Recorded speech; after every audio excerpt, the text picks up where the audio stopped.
good morning all. Welcome back to Quick Touch. Today we will discuss about +1 CBSE Chapter 1 Unit and Measurements. Okay. അപ്പോൾ നമ്മുടെ videos ആദ്യമായിട്ടാണ് കാണുന്നതെങ്കിൽ subscribe ചെയ്യാം, അതേപോലെ തന്നെ ഫ്രണ്ട്സിനൊക്കെ ഷെയർ ചെയ്ത് കൊടുക്കാം. എന്തെങ്കിലും ഡൗട്ടോ കാര്യങ്ങളുണ്ടെങ്കിൽ കമൻറ്റ് ബോക്സിൽ കമൻറ്റ് ഇടുക. അപ്പോൾ ഞങ്ങൾ റീപ്ലൈ തരുന്നതായിരിക്കും. നമ്മുടെ ഫിസിക്സിലെ ചാപ്റ്റർ 1 ആണ് യൂണിറ്റ്സ് ആൻഡ് മെഷർമെൻറ്റ്സ്. ഓക്കെ, അപ്പോൾ നമ്മൾ ചെറിയൊരു വീഡിയോയിലൂടെ ഒരു ഹോൾ ചാപ്റ്റർ നമ്മൾ എടുത്തു തരും. ഇങ്ങനെയാണ് നമ്മൾ വിചാരിച്ചിരിക്കുന്നത്. അപ്പോൾ നമുക്ക് വേഗം തന്നെ ചാപ്റ്ററിലോട്ട് കിടക്കാം. ആദ്യം തന്നെ ഇൻട്രൊഡക്ഷൻ ആണ്. അപ്പോൾ ഈ ഒരു ചാപ്റ്ററിൽ എന്താണ് യൂണിറ്റ്സ്, എന്താണ് മെഷർമെൻറ്റ്സ് എന്നാണ് പറയുന്നത്. അപ്പോൾ നമുക്കറിയാം ഏതൊരു സിസ്റ്റത്തിനും ഒരു യൂണിറ്റ് ഉണ്ടാവും, ഒരു മെഷർമെൻറ്റ്സ് ഉണ്ടാവും. നമുക്കറിയാം ഒരു ലെങ്ത്തിന്റെ യൂണിറ്റ് എന്താണ്, അതേപോലെ തന്നെ ഒരു വോളിയത്തിൻ്റെ യൂണിറ്റ് എന്താണ് എന്നുള്ളത് നമുക്കറിയണം. അപ്പോൾ ഈ ഒരു ചാപ്റ്ററിൽ നമ്മളത് പഠിച്ചിട്ട് വേണം നമുക്ക് ഇനിയുള്ള ഓരോ ചാപ്റ്റേഴ്സിലും അതിൻ്റെ യൂണിറ്റ്സും കൂടിയിട്ട് വേണം നമ്മുടെ ഡെറിവേഷനിലും അതേപോലെ തന്നെ കാൽക്കുലേഷൻസിലൊക്കെ എഴുതാൻ വേണ്ടിയിട്ട്. അപ്പോൾ നമുക്ക് സ്റ്റാർട്ട് ചെയ്യാം. ഫസ്റ്റ് തന്നെ introduction. Measurement of any physical quantity involves comparison with a certain basic internationally accepted reference standard called unit. അപ്പോൾ എന്താണ് യൂണിറ്റ് എന്നുള്ളതാണ് ഫസ്റ്റ് നമ്മൾ പഠിക്കാൻ പോകുന്നത്. ഒരു ഫിസിക്കൽ ക്വാണ്ടിറ്റിയിൽ മെഷർ ചെയ്യുന്നതിനെയാണ് ഒരു യൂണിറ്റ് എന്ന് പറയുന്നത്. ഒരു ഫിസിക്കൽ ക്വാണ്ടിറ്റി കമ്പാരിസൺ ചെയ്യുന്നതിനെയാണ് ഒരു ബേസിക് അടിസ്ഥാനപരമായിട്ടാണ് ഒരു ഫിസിക്കൽ ക്വാണ്ടിറ്റി യൂണിറ്റ് ആവുന്നത്. ഈ യൂണിറ്റ് ഒരു സ്റ്റാൻഡേർഡ് യൂണിറ്റ് ആവുന്നത് എപ്പോഴാണ്? ഒരു ഇന്റർനാഷണലി അക്സെപ്റ്റൻസ് ആണ് ഈ യൂണിറ്റ്. ഓക്കെ, അപ്പോൾ എന്താണ് യൂണിറ്റ് എന്ന് പറയുന്നത്? Measurements of any physical quantity. ഏതൊരു ഫിസിക്കൽ ക്വാണ്ടിറ്റി മെഷർ ചെയ്യുന്നതിനെയാണ് യൂണിറ്റ് എന്ന് പറയുന്നത്. Okay, the resultant of measurements of a physical quantity is expressed by number of accompanied by unit. ഒരു യൂണിറ്റ് ഒരു എന്താണ്, ഒരു മെഷർമെന്റ്സ് ആണ്. അതിന്റെ റിസൾട്ട് എന്ന ഫിസിക്കൽ ക്വാണ്ടിറ്റി ഒരു നമ്പർ സിസ്റ്റം ആയിട്ടാണ് ഇത് എക്സ്പ്രസ് ചെയ്യുന്നത്. ഇനി നമുക്ക് പഠിക്കാനുള്ളത് ഫണ്ടമെന്റൽ ആൻഡ് ഡിറൈവ്ഡ് ക്വാണ്ടിറ്റീസ്. എന്താണ് ഫണ്ടമെന്റൽ ക്വാണ്ടിറ്റീസ്, എന്താണ് derived quantities? The quantities which can be measured directly or indirectly called physical quantities. Directly ആയിട്ടും ഇൻഡയറക്റ്റ് ആയിട്ടുള്ള മെഷർമെന്റ്സിനെയാണ് ഫിസിക്കൽ ക്വാണ്ടിറ്റീസ് പറയുന്നത്. ഈ രണ്ട് ടൈപ്സ് ഫിസിക്കൽ ക്വാണ്ടിറ്റീസ് ഉണ്ട്. ഫണ്ടമെന്റൽ ക്വാണ്ടിറ്റീസ് ഉണ്ട്, അതേപോലെ തന്നെ ഡിറൈവ്ഡ് ക്വാണ്ടിറ്റീസ് ഉണ്ട്. ഫിസിക്കൽ ക്വാണ്ടിറ്റീസിൽ independent of each other cannot express in term. അപ്പോൾ ഫിസിക്കൽ ക്വാണ്ടിറ്റി എന്താണ്, ഫണ്ടമെന്റൽ ക്വാണ്ടിറ്റി. ഫിസിക്കൽ ക്വാണ്ടിറ്റിയിൽ ഫണ്ടമെന്റൽ ക്വാണ്ടിറ്റി എന്താണ്, ഡിറൈവ്ഡ് ക്വാണ്ടിറ്റി എന്താണെന്നാണ് നമ്മൾ പറയുന്നത്. അപ്പോൾ എന്താണ് ഫിസിക്കൽ ക്വാണ്ടിറ്റി, ഫണ്ടമെന്റൽ ക്വാണ്ടിറ്റി എന്താണ്? ഇത് ഒരു ടേം ആയിട്ട് എക്സ്പ്രസ് ചെയ്യാൻ സാധിക്കില്ല. ഇത് ഇൻഡിപെൻഡന്റ് യൂണിറ്റ് ആണ്. There are independent of each other and cannot be expressed in the term of other physical quantities are called fundamental quantities. ഇതൊരു ബേസിക് ക്വാണ്ടിറ്റിയാണ്. ഇപ്പോൾ എന്തൊക്കെയാണ്? Length, mass, time. ഓക്കെ, ഇത് നമുക്ക് ടേം ആയിട്ട് എന്താണ് എക്സ്പ്രസ് ചെയ്യാൻ സാധിക്കില്ല. ഇനി നമുക്ക് എന്താണ് ഡിറൈവ്ഡ് ക്വാണ്ടിറ്റീസ് എന്താണ് നമുക്ക് പറയാം. Which can be express in term of fundamental quantities. ഇത് നമുക്ക് ടേം ആയിട്ട് എക്സ്പ്രസ് ചെയ്യാൻ സാധിക്കും. അപ്പോൾ എന്താണ് ഇതിന്റെ ഡിഫറൻസ് മനസ്സിലായില്ലേ? മേ ബി 1 മാർക്ക് ക്വസ്റ്റനോ 2 മാർക്ക് ക്വസ്റ്റൻസ് ആയിട്ട് നമുക്ക് ചോദിക്കാം what are the difference between fundamental quantities and derived quantities. Okay, ഇതിന്റെ എക്സാമ്പിൾസ് എന്തൊക്കെയാണ്? Volume, velocity, force. ഇനി നമുക്ക് പറയാനുള്ളത് സിസ്റ്റംസ് ഓഫ് യൂണിറ്റ്സ് ആണ്. ഓക്കെ, സിസ്റ്റംസ് ഓഫ് യൂണിറ്റ്സ് നമ്മൾ പറയുന്നത് SI യൂണിറ്റിനെ കുറിച്ചിട്ടാണ്. SI യൂണിറ്റ് ഉണ്ട്. അതേപോലെ തന്നെ നമുക്ക് 3 സെറ്റ്സ് ഓഫ് സിസ്റ്റംസ് പറയുന്നുണ്ട്, യൂണിറ്റ് പറയുന്നുണ്ട്. യൂണിറ്റ് 3 സെറ്റ്സ് യൂണിറ്റുകളാണ് CGS, FPS, അതേപോലെ തന്നെ MKS. എന്താണ് ഈ CGS? CGS എന്ന് പറഞ്ഞാൽ centimetre, gram and second. FPS എന്താണ്? Foot, pound and second. Okay, അതേപോലെ തന്നെ MKS എന്താണ്? Metre, kilogram and second. അപ്പോൾ ഇതുവരെയുള്ള കാര്യങ്ങൾ മനസ്സിലായെന്ന് വിചാരിക്കുന്നു. ഇനി അടുത്തത് international system of unit, SI system. ഇനിയാണ് SI സിസ്റ്റത്തിനെ കുറിച്ച് പറയുന്നത്. ഓക്കെ, അപ്പോൾ നമുക്ക് SI സിസ്റ്റം ആണ് നമ്മൾ കൂടുതലും നമ്മുടെ ഫിസിക്സ് യൂണിറ്റ്സിൽ യൂസ് ചെയ്താണ് SI സിസ്റ്റം. ഓക്കെ, അപ്പോൾ SI സിസ്റ്റം ഇതാണ് നമ്മുടെ ബേസിക് ക്വാണ്ടിറ്റിയിലെ ബേസിക് SI സിസ്റ്റം. അപ്പോൾ പറയാം ലെങ്ത് മീറ്റർ, മാസിന്റെ SI യൂണിറ്റ് എന്താണ്? കിലോഗ്രാം ആണ്, ടൈം സെക്കൻഡ്. ഇത് ഡിനോട്ട് ചെയ്യുന്ന സിമ്പിൾസും റൈറ്റ് സൈഡിൽ കൊടുത്തിട്ടുണ്ട്, അപ്പോൾ അത് നോക്കി പഠിക്കണം. ഇലക്ട്രിക് കറന്റ് ആംപിയർ ആണ് A, thermodynamic temperature kelvin K, amount of substances mole ആണ് MOL symbol. Luminous intensity candle ആണ് CD. ഇനി ഒരു സപ്ലിമെന്ററി ക്വാണ്ടിറ്റീസ് നമുക്ക് വരുന്നുണ്ട്. എന്താണ്? പ്ലെയിൻ ആംഗിൾ റേഡിയൻ, റാഡ് ആണ് അതിന്റെ സിമ്പിൾ. സോളിഡ് ആംഗിൾ സ്റ്റിറേഡിയൻ ആണ്, SR ആണ്. ഇനി ഒരു പ്രോപ്പർട്ടി വരുന്നത് ആംഗിൾ, ഒരു ആംഗിൾ കണ്ടുപിടിക്കാനാണ്. ശ്രദ്ധിക്കാം, ഇതൊരു ആംഗിൾ ആണ്. ഈ ആംഗിൾ D θ ആണ് ആംഗിൾ. ഈ D θയുടെ ആംഗിൾ കണ്ടുപിടിക്കാനാണ് നമ്മളോട് പറഞ്ഞിരിക്കുന്നത്. അപ്പോൾ നമുക്ക് എന്ത് പറയണം? Arc divided by radius. ഇതിൽ ആർക്ക് ഏതാണ്? DS ആണ് അല്ലേ? DS divided by R. അപ്പോൾ നമുക്ക് ഇത് ഞാൻ പ്രത്യേകം എടുത്ത് പറയാൻ കാരണം എന്താണെന്ന് വെച്ചാൽ നമുക്ക് physics chapter 3 motion in A പ്ലെയിനിൽ ഈ ഒരു പോർഷൻ ഒരു ക്വസ്റ്റ്യൻസ് വരുന്നുണ്ട്. എന്താണ്? Calculate the angle. ഒരു ആംഗിൾ തന്നിട്ടുണ്ട്, അതായത് D θയുടെ അവിടെ ഒരു 30 എന്ന് പറഞ്ഞൊരു ആംഗിൾ തന്നിട്ടുണ്ട്. ദെൻ ആ ഒരു ആംഗിളിൻ്റെ അനദർ ആംഗിൾ കണ്ടുപിടിക്കണം. അപ്പോൾ നമുക്ക് എന്ത് ചെയ്യണം? ആർക്ക് ഡിവൈഡ് ബൈ റേഡിയസ് വേണം കണ്ടുപിടിക്കണമെങ്കിൽ. അതേപോലെ തന്നെ ഒരു സോളിഡ് ആംഗിൾ, ഇതാണ് ഒരു സോളിഡ് സിസ്റ്റം. ആ സോളിഡ് സിസ്റ്റത്തിൽ ഒരു ആംഗിൾ കണ്ടുപിടിക്കാനാണ്. അപ്പോൾ നമുക്ക് എന്ത്? Intercepted area divide by square of radius. Yes, ഇനി നമുക്ക് ഈ ഒരു ചാപ്റ്ററിൽ ത്രൂ ഔട്ട് ഇമ്പോർട്ടൻ്റ് ആയിട്ട് പഠിക്കാനുള്ളത് എന്താണ്? ഫിസിക്കൽ ക്വാണ്ടിറ്റീസിൻ്റെ ഡയമെൻഷണൽ ഫോർമുലയാണ്.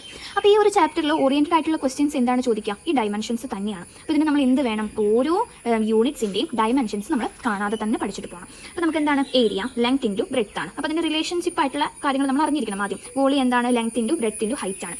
മാസ് ഡെൻസിറ്റി എന്താണ്? മാസ് ഡിവൈഡ് ബൈ വോളിയം ആണ്. ഫോഴ്സ് എന്താണ്? മാസ് ഇൻറ്റു ആക്സിലറേഷൻ ആണ്. ഫ്രീക്വൻസി എന്താണ്? 1 ബൈ ടൈം ഓഫ് പീരീഡ് ആണ്. അപ്പോൾ അതേപോലെ തന്നെ നമ്മുടെ റിലേഷൻഷിപ്പ് നമുക്ക് കൂടുതലും അറിഞ്ഞിട്ടുണ്ടെങ്കിൽ നമുക്ക് എന്താ ഡയമെൻഷൻസ് എഴുതാൻ ഇത്രയും കൂടി ഹെൽപ്ഫുൾ ആയിരിക്കും. അപ്പോൾ ഏരിയ എന്താണ്? ലെങ്ത് ഇൻറ്റു ബ്രെഡ്ത്ത് ആണ് ഇതിൻ്റെ റിലേഷൻഷിപ്പ്. അപ്പോൾ നമുക്ക് ഡയമെൻഷൻ എങ്ങനെ എഴുതാം? L². ഓക്കെ, ഇനി നമുക്ക് വോളിയം ലെങ്ത് ഇൻറ്റു ബ്രെഡ്ത്ത് ആണ്, length into breadth into height ആണ്. അപ്പോൾ നമുക്ക് L³ എന്ന് എഴുതാം. അപ്പോൾ അതിൻ്റെ ഡയമെൻഷണൽ ഫോർമുല എങ്ങനെ എഴുതാം? m0 L⁻3 T⁻0. Okay, mass density എങ്ങനെ എഴുതാം? Mass divided by volume. അപ്പോൾ മാസ് ഡിവൈഡ് ബൈ വോളിയത്തെ നമ്മൾ എങ്ങനെ എഴുതാം? ml⁻3 അതാണ് നമ്മുടെ ഡയമെൻഷൻസ്. ഈ ഒരു ചാപ്റ്ററിൽ കൂടുതലും ഈ ഡയമെൻഷൻസ് ചോദിച്ചിട്ടുള്ള ക്വസ്റ്റ്യൻസ് ആണ്. അപ്പോൾ നമുക്ക് ഫിസിക്കൽ ക്വാണ്ടിറ്റീസ് ഇത്രയും വരുന്നുണ്ട്: area, volume, mass density, frequency, velocity, speed, acceleration, force, impulse, work energy, power, momentum, pressure, stress, strain, modulus of elasticity, surface tension, surface energy, velocity gradient, pressure energy, coefficient of viscosity, angle, angular displacement, trigonometric ratio, sine theta, cos theta, tan theta, etcetera. അതിനൊക്കെ വരുന്ന length by length ആണ്. അപ്പോൾ നമുക്ക് എന്ത് എഴുതാം? L/L എന്ന് എഴുതാം. അപ്പോൾ L/L ക്രോസ് ചെയ്ത് പോകുമ്പോൾ 0. അപ്പോൾ നമുക്ക് m⁻0 L⁻0 T⁻0. Angular velocity, angle divide by time. അപ്പോൾ നമുക്ക് എങ്ങനെ എഴുതാം? ആംഗിൾ L0 ആണ്, ഡിവൈഡ് ബൈ T. അപ്പോൾ നമുക്ക് ആൻസർ എങ്ങനെ വരും? m⁻0 L⁻0 T⁻1. ഇനി നമുക്ക് ഈ ഒരു പോർഷനിൽ നിന്ന് വരുന്ന ക്വസ്റ്റ്യൻസ് ഡിസ്കസ് ചെയ്യാം. Dimensions, dimensional formula and dimensional equation. ഫസ്റ്റിൽ നമുക്ക് തന്നിരിക്കുന്നത് volume occupied by an object. നമ്മൾ നേരത്തെ പറഞ്ഞു വോളിയത്തിന്റെ ഇക്വേഷൻ എങ്ങനെ വരും? Length into breadth into height. അപ്പോൾ നമുക്ക് v ഈസ് ഈക്വൽ ടു എങ്ങനെ എഴുതാം? L into L is equal to L cube. അപ്പോൾ v is equal to L⁻3 അല്ലെങ്കിൽ L ക്യൂബ്. അപ്പോൾ v is equal to m⁻0 L⁻3 T⁻0. അപ്പോൾ dimension എങ്ങനെ എഴുതാന്നുള്ളത് നമ്മൾ പഠിച്ചിട്ടുണ്ട്. ഓക്കെ, പിന്നെ നമുക്ക് ഓരോന്നിൻ്റെയും എങ്ങനെയൊക്കെ എഴുതാന്നുള്ളത് നോക്കാം. Area is equal to length into breadth L into L⁻2. അതേപോലെ തന്നെ വോളിയത്തിന്റെ അങ്ങനെ തന്നെയാണ്. v is equal to L cube. Density നമുക്ക് എങ്ങനെ എഴുതാം? മാസ് ബൈ വോളിയാണ്, റോ എന്നാണ് പറയാം കേട്ടോ. Rho is equal to m. മാസിന് m എഴുതാണെങ്കിൽ വോളിയത്തിന് L ക്യൂബ് ആണ്. അപ്പോൾ L ക്യൂബ് എന്താണ്? മുകളിലോട്ട് വരും. ഓക്കെ, അപ്പോൾ ml⁻3. ഫ്രീക്വൻസി നമുക്ക് എങ്ങനെ എഴുതാം? 1 ടൈം പീരീഡ് ആണ്. അപ്പോൾ frequency f is equal to 1 T ആണ്. അപ്പോൾ T മുകളിലോട്ട് വരുമ്പോൾ T⁻1. സ്പീഡ് നമുക്ക് എങ്ങനെ ചെയ്യാം? ഡിസ്റ്റൻസ് ഡിവൈഡ് ബൈ ടൈം ആണ്. s is equal to L/T. s is equal to L⁻1. Okay, velocity, displacement divide by time, v is equal to L/T. v is equal to നമുക്ക് എങ്ങനെ എഴുതാം? L⁻1. Momentum നമുക്ക് എങ്ങനെ എഴുതാം? Mass into velocity. p ആണ് മൊമെന്റത്തിന്റെ. അപ്പോൾ p is equal to m into L⁻1. അപ്പോൾ നമുക്ക് p ഈസ് ഈക്വൽ ടു എങ്ങനെ എഴുതാം? mL⁻1. ഇങ്ങനെ നമുക്ക് ഡയമെൻഷൻ എഴുതണമെങ്കിൽ നമ്മൾ എന്ത് ചെയ്യണം? ഞാൻ ആദ്യം കാണിച്ചു തന്ന ആ ഒരു ടേബിളില്ലേ, ആ ടേബിൾ കാണാതെ തന്നെ പഠിക്കണം. എന്നാൽ മാത്രമേ നമുക്ക് ഇങ്ങനെ ഒരു ക്വസ്റ്റ്യൻ വന്നാൽ എഴുതാൻ പറ്റുള്ളൂ. ആക്സിലറേഷൻ എങ്ങനെ എഴുതാം? Change in velocity divide by time. a is equal to L⁻1 divide by t. അപ്പോൾ ഞാൻ പറഞ്ഞു താഴെയുള്ള ആൾക്കാർ മുകളിലോട്ട് വരും. ഓക്കെ, അപ്പോൾ L⁻1 ഇൻറ്റു T⁻1. അപ്പോൾ നമുക്ക് എങ്ങനെ എഴുതാം? L⁻2. മനസ്സിലാവുന്നുണ്ടെന്ന് വിചാരിക്കുന്നു. Force is equal to mass into acceleration ആണ്. Force is equal to m into L⁻2. അപ്പോൾ നമുക്ക് എങ്ങനെ എഴുതാം? mL⁻2. ഇമ്പൾസ് എങ്ങനെ എഴുതാം? ഫോഴ്സ് ഇൻറ്റു ടൈം ആണ്. അപ്പോൾ i ഈസ് ഇമ്പൾസിന്റെ ഡിനോട്ട് ചെയ്യുന്ന ലെറ്റർ ആണ്. i is equal to mL⁻2. ടൈമിനെ നമുക്ക് t ആക്കി എഴുതുകയാണെങ്കിൽ mL⁻1. മനസ്സിലായെന്ന് വിചാരിക്കുന്നു. അതേപോലെ തന്നെ work is equal to force into displacement ആണ്. അപ്പോൾ വർക്കിന് ഡിനോട്ട് ചെയ്യുന്ന w ആണ്. w is equal to mL⁻2 L ആണ്. അപ്പോൾ നമുക്ക് ഇനി എന്ത് എഴുതാം? mL 2 ഉണ്ട്. അപ്പോൾ mL² T⁻1. Energy is equal to work done ആണ്. അപ്പോൾ E is equal to mL² T⁻2. ഇങ്ങനെയാണ് ഓരോ ക്വസ്റ്റ്യൻസ് ചെയ്യാം. Pressure is equal to force by area ആണ്. ഫോഴ്സിനെ നമുക്ക് എങ്ങനെ എഴുതാം? mL⁻2 ഡിവൈഡ് ബൈ ഏരിയ എന്ന് പറയുന്നത് L² ആണ്. നമ്മൾ നേരത്തെ പറഞ്ഞ ഏരിയ L² ആണ്. അപ്പോൾ നമുക്ക് എങ്ങനെ എഴുതാം? mL⁻2 ഇൻറ്റു L² മുകളിലോട്ട് വരും. അപ്പോൾ നമുക്ക് മുകളിലോട്ട് വരുമ്പോൾ സ്ക്വയർ എന്നുള്ളത് ഇൻവേഴ്സ് ആവും, അതായത് -2 ആവും. ഓക്കെ, അപ്പോൾ L⁻2. അപ്പോൾ നമുക്കിവിടെ എന്തുണ്ട്?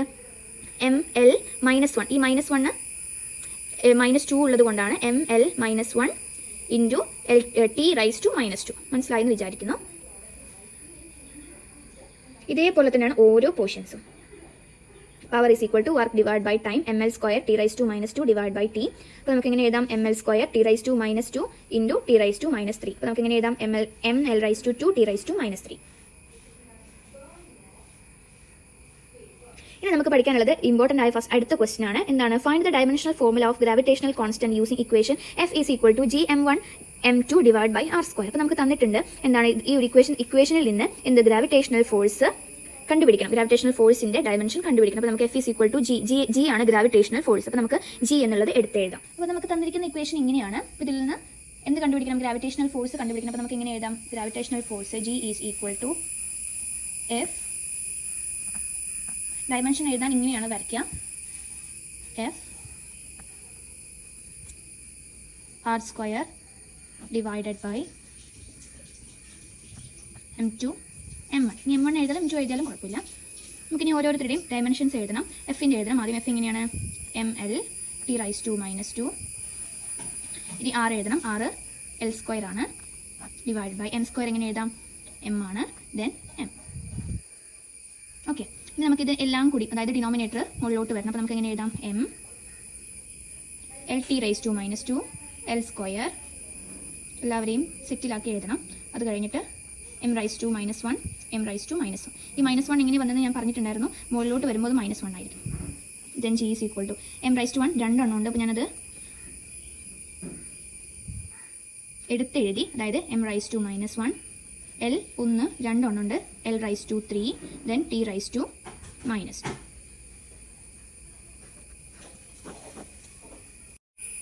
അതേപോലെ തന്നെ നെക്സ്റ്റ് ക്വസ്റ്റൻ ആണ് find the dimensional formula of coefficient viscosity using equation F is equal to NA dV/dx. Okay, അപ്പോൾ ഇതിൽ നിന്ന് വിസ്കോസിറ്റിയുടെ ഇക്വേഷൻ കണ്ടുപിടിക്കാനാണ്.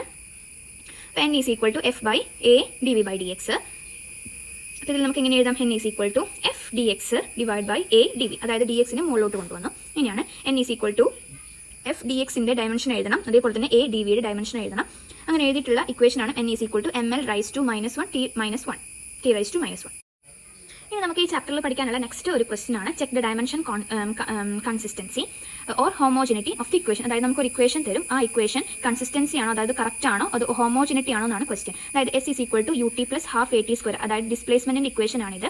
ഓക്കെ, അപ്പോൾ എസ് അതായത് നമ്മൾ LHSഉം RHSഉം LHS എന്ന് വെച്ചാൽ ലെഫ്റ്റ് ഹാൻഡ് സൈഡും റൈറ്റ് ഹാൻഡ് സൈഡും കറക്റ്റ് ആണോ, അതായത് ലെഫ്റ്റിലുള്ള പോലെ തന്നെ ഡയമെൻഷൻസും അതേപോലെ തന്നെ റൈറ്റിലും ഉണ്ടോ എന്നത് നമുക്ക് ചെക്ക് ചെയ്യാൻ വേണ്ടിയിട്ടാണ്. അതായത് S is equal to L ആണ്, ഡിസ്പ്ലേസ്മെന്റ് എന്ന് പറഞ്ഞ ലെങ്ത് ആണ്.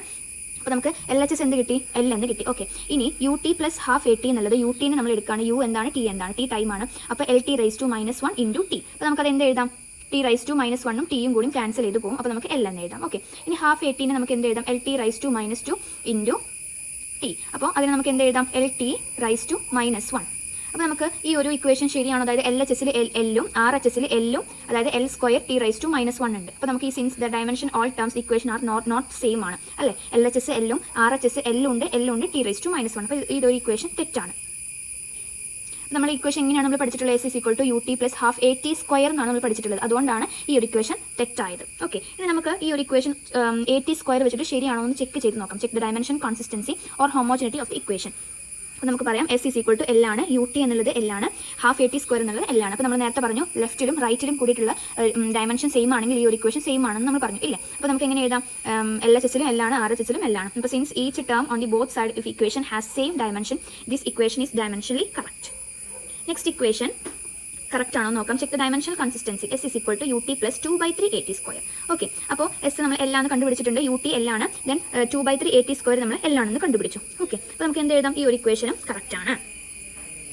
Even though this equation is dimensionally correct, is not an exact equation. Okay, dimensionally correct equation need not be an exact equation, but a dimensionally wrong must be wrong. Okay, next questions are check the dimensional consistency or homogeneity of equation ½ mv square mgh. അപ്പോൾ നമ്മൾ ആദ്യം LHSഉം RHSഉം നോക്കണം. ആദ്യം നമുക്ക് LHS നോക്കാം. ½ mv square ആണ്. Half mv square നമുക്ക് എങ്ങനെ എഴുതാം? m ആണെങ്കിൽ LT raise to -1 whole raise to 2. അപ്പോൾ ML raise to T raise to -1. Okay, mgh നമുക്ക് എങ്ങനെ എഴുതാം? LT raise to -2 L. അപ്പോൾ ML raise to 2 T raise to -2. Okay, അപ്പോൾ ഈ ഒരു ഇക്വേഷൻ കറക്റ്റ് ആണ് അല്ലേ? അപ്പോൾ ഇനിയുണ്ട് ഈ ഒരു ഈ ഒരു ചാപ്റ്റർ ഓറിയൻറ്റഡ് ആയിട്ട് ഇനിയും ഇതിന് ക്വസ്റ്റ്യൻസ് ഉണ്ട്. അപ്പോൾ ഈ ഒരു ക്വസ്റ്റ്യൻസ് അടുത്തൊരു വീഡിയോ ആയിട്ട് ഇമ്പോർട്ടൻറ്റ് ക്വസ്റ്റ്യൻസ് എന്ന് പറഞ്ഞിട്ട് അടുത്തൊരു വീഡിയോ ചെയ്യാം. അപ്പോൾ ഇതുവരെയുള്ള എല്ലാ പോർഷൻസും അതായത് ഈ ഒരു ചാപ്റ്ററിൻ്റെ എല്ലാ പോർഷൻസും മനസ്സിലായെന്ന് വിചാരിക്കുന്നു. എന്തെങ്കിലും ഡൗട്ടോ കാര്യങ്ങളോ ഉണ്ടെങ്കിൽ കമൻറ്റ് ബോക്സിൽ ഇടാം. ഇനി ഈ ഒരു നോട്ട് ആർക്കെങ്കിലും വേണമെന്നുണ്ടെങ്കിൽ കമൻറ്റ് ബോക്സിൽ ഇടുകയാണെങ്കിൽ ഞാൻ ഇമെയിൽ വഴി ഈ ഒരു നോട്ട് സെൻഡ് ചെയ്ത് തരുന്നതായിരിക്കും. ഓക്കെ, ഇന്നത്തെ വീഡിയോ ഇത്രയേ ഉള്ളൂ. Okay, thank you, by.